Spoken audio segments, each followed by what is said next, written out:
This is a true story. I don't remember it, though it is something that happened to me. Houses have history, and sometimes that history involves the souls of those who lived in the rooms, seeping seemingly into the walls, walking the floors, leaving echoes of their lives and their pasts. Souls who remain, become companions to the living, who come into what was their space, and that is when we experience what is called a haunting. Hauntings can be subtle, like a chill on a hot day without a wind. The sound of your name being said when you are sure you're alone. Some people claim to be on intimate terms with these shadows, and while I have encountered things I cannot explain, I cannot claim to be an intermediary between the living and the dead. Unlike the movie The Sixth Sense, I do not see dead people. Well, not on a regular basis at least.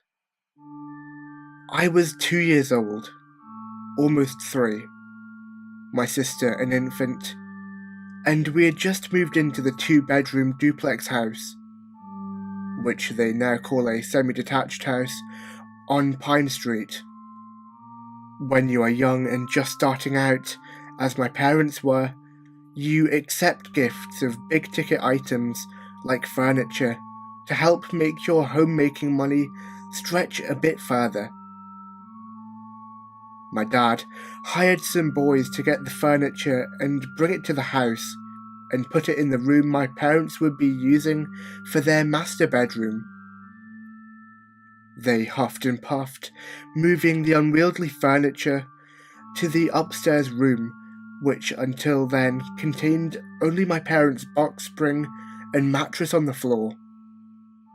The furniture was an ancient wrought iron bed and a matching old-fashioned dresser and chifforobe cabinet, which is a stand-up cabinet with a small closet on one side and drawers on the other with a small mirror on the door. A long time ago, old houses were built without closets, because the taxman would count a closet as a room. So to take the place of closets, large cabinets were made to hold clothes. It was plain white and needed painting, but it was clean and whole, and once Mum made up the bed and wiped everything down, it was actually a pretty bedroom suite. Of course, she could always go back later and paint the furniture. The strange things began to happen shortly thereafter. Mum was a night owl who liked to read late at night after everyone had gone to bed. One night, she was interrupted by the sounds of someone clumping around in the upstairs in heavy boots. She laid a book face down on the coffee table and went up to check on everyone asleep. Dad was curled up on his side in the big bed. In the other room, me and my sister were asleep. Me in my toddler bed and my sister in the crib. This happened a few times, and she told my dad. There was no explanation for the sound, so there was nothing we could really do. What do you do with a sound? Soon though, things seemed to quiet down. Mum spent the days fixing up the little duplex, painting the bedrooms, hanging curtains, doing things that needed to be done. The morning routine after my dad went to work was Mum would get me up and dress me in my outfit, and then leave me on her bed while she went up, got my sister, and did the same thing. As she was diapering my sister, I was looking at the mirror on the chifforobe door. I pointed to the mirror. "Mama, why is that man making faces at me?" "What man, honey?" she asked. "That man in the mirror, he's making scary faces at me," I said, my voice trembling. Mum picked my sister up and grabbed my hand and helped me off the big bed. We went downstairs and my mum got on the phone. She called my dad at the barber shop where he first worked. She told him what had happened, and Dad told her to give him a minute. She hung up and waited by the phone, sitting me on the floor to play with my toys and put my sister on the couch. An hour later, the phone rang. It was my dad. He told her to go up and empty the furniture.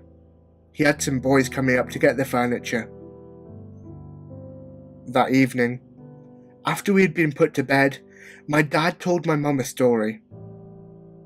The furniture had come out of the house of an old man who had lived in the same area where my dad had grown up. He had been considered a moderately well-off person, but a really evil person.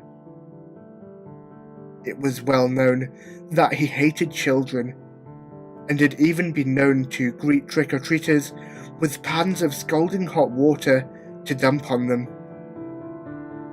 Local ladies would complain to the shop owners that he would stand behind them and frighten their children by making evil grimacing faces at them. When he died, his house had been empty, and Dad was offered his bedroom furniture by distant relatives who were tearing the house down. Dad thought it was a good deal, and they needed a bedroom suite. It simply never dawned on him to think the furniture was haunted. Once the furniture was taken away, I never complained of the man who made faces at me, and Mum never heard the footsteps in the upstairs again. I have always heard that mirrors were believed to be conduits for spirits of the dead to interact with the living. If that's true, I'm happy they decided to get rid of it.